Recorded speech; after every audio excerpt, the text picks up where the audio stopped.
Hey folks, Brendan here from Bluelight with another video and podcast to help support you in the police recruitment process. So in today's video and podcast, I'd like to explore a new thing that started to emerge in final interview, in-force interviews across the country. So for a long time, traditionally, a lot of the questions have been things like, tell me why you want to join the police, what sort of impact is being a police officer going to have on your life, tell me about a time when. And then it'd be things like work with others, solved a problem, planned and prioritised, made difficult decisions, challenged someone's inappropriate behaviour. Very, very predictable, very, very atypical questions. Now, I think what's started to happen is forces are starting to work out that people are just coming along and they're just reeling off pre-prepared drivel, rehearsed drivel that frankly is just boring them and is making them look at the candidates and think, I've got no idea who you really are. And so they're starting to mix it up a little bit now. And GMP have just started to do this. Other forces have been doing it for a little bit longer. Humberside Police have just made what will being a Humberside police officer mean to you in the future? One big question, but there's loads of little sub-questions in it about how you're going to do things in the future. These are called forward-facing questions. And invariably, they will start off with, how in the future as a constable are you going to do? And then it will give you something that's from the values or the competencies. And I'm going to give you some examples of those in a moment. I'm going to go through all of the values and all of the competencies. I'm going to give you more than several examples of the sort of questions that you might get asked. Now, I say that they're new. They're not really new. I had forward-facing questions when I went for my sergeant's promotion board in 1994. So that was 28 years ago. Oh my goodness. So they have been knocking around for a while. And in terms of promotion boards, and I've been helping people succeed in promotion boards now for 26 years, they've always been there. You know, how in the future as a sergeant are you going to ensure performance? How in the future as a sergeant are you going to ensure the welfare of your officers? They've always been there. But it's just interesting that we're starting to see them emerge now for police recruitment interviews. And sometimes they get added on to the end of a question. So you might get asked a question, can you tell me about a time when you've had to do the right thing, even though doing nothing or something else might have been the easier option? Or tell me about a time when you challenged someone's inappropriate behaviour. Or a range of all of those tell me about a time when questions. And right at the very end, you may be asked, so how will you demonstrate that behaviour once you're a police officer? So they're tagging on a forward-facing question onto your rear-facing question.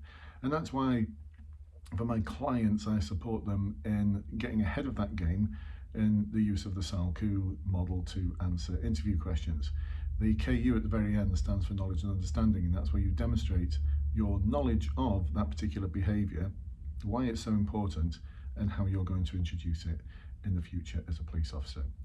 So before I talk about some of the questions that you might get asked, the model that I suggest you utilize, and we go into this in a huge amount of depth, by the way, in my interview webinars. And if you'd like to find a little bit more about those interview webinars, then check the links below. It gives you links to the Facebook groups, of course, and the Facebook groups for serving officers, Facebook groups for those of you who want to join the police. The one that for those who want to join the police has now got over 20,000 members, which is just amazing. What an incredible group that is. What a superb community. So, there's also links to the courses where I show you how to answer these questions in an incredible amount of detail. And we get to practice them as well in our weekly webinars, which are also part of the interview course package. So back to the model I suggest, because a lot of people really struggle with this. Well, how am I going to structure my answer? Well, what I look at is the why, how, what model. So why is it so important? How am I going to do it? And what's it going to result in when I've actually done it? Now, there's a lot more detail to do that, but as I've said, we cover it in the course, we cover it in the webinars, we practice these things. So like I said, the model I suggest is, first of all, why is this behaviour, why is this thing so important in policing? How are you actually going to go about doing that? We can always align that to an example. And what is it going to result in? That model has been working for so long now, for so many of my clients, for so many years, and it's going to continue to work for you. Right, back to some of the questions that I think you could get asked. And these are based on the competency and values framework, because they have to be based on the competency and values framework. And I've actually aligned them to each one of the values and competencies as well. Although you're going to see there's some crossover. There's always crossover. These values and competencies are so confusing. First of all, impartiality. Tell me how in the future you will deal with conflict situations. Now, they might also, with all of these, they could give you a more detailed scenario, but that's quite open and quite vague. So you could talk about conflict with fellow officers, or you could talk about conflict between members of the public. They don't really want to hear about how you're going to split up a pub fight. It's more about conflict, people not getting along well with each other. Integrity, how in the future would you challenge inappropriate behaviour from a supervisor or a senior constable? And again, they could give you some examples. Public service, what does excellent service mean to you?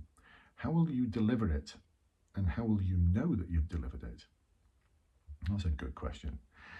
Transparency, this also links with analyse critically. How will you go about making difficult decisions in the future? And why is it so important that you are accountable for those decisions once you've made them? Then we go to emotionally aware. How will you manage a scenario where someone is trying to provoke you? How in the future will you deal with stress?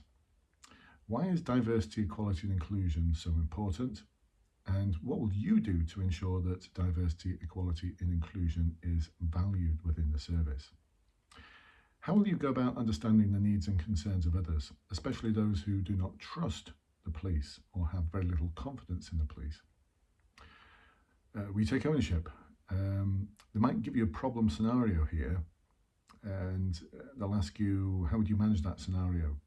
So typical ones are Norfolk Constabulary, if they're still using it, give you a sudden death message. How would you go about delivering this sudden death message?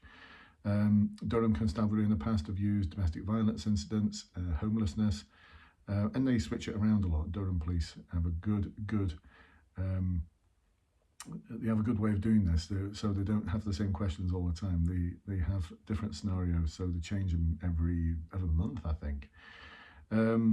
So we could have that problem scenario that they give you, and that's I call those situational questions because it's more of a situation than a forward-facing question. But forward-facing questions for We Take Ownership could be things like, how will you manage mistakes in the future?